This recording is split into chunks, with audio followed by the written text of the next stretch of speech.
Hello listeners, this is Abhishek Lahoti, Assistant Vice President at ICRA Limited, and through this podcast, I will be sharing ICRA's view on Indian data center market. The cheap data tariff plans and access to affordable smartphones have resulted in increasing internet and mobile penetration in India.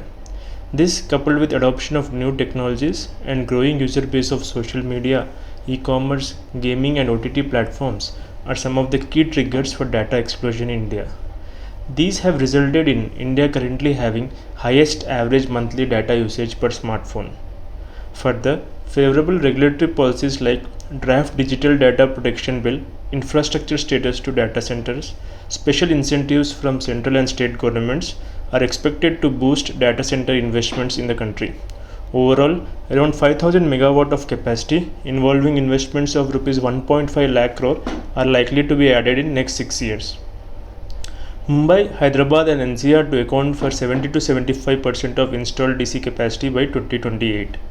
The presence of landing stations, fiber connectivity, uninterrupted power supply, proximity to tenant headquarters and high score on disaster proofing are some of the key parameters for a DC operator would look for in a location. Mumbai and Chennai have maximum landing stations, with the former being the preferred location for a DC operator. The other key emerging locations are Hyderabad and Pune, wherein some of the large hyperscalers are setting up huge data centers closer to their operation bases in India. Given the ESG consideration for most of the key tenants, data center players are expected to invest in green power to meet their power requirements. The industry revenues have increased at a healthy CAGR of 25% during last 5-year period and is expected to increase at a CAGR of around 17 to 19% during FY23 to FY25, supported by an increase in capacity utilization of existing data centers, addition of new capacities and ramp up of the same.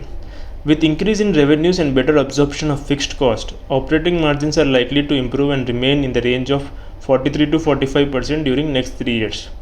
The return on capital employed is expected to remain modest as the DC players are in the midst of large capex program wherein the ramp up of DCs is likely to happen over a period of time.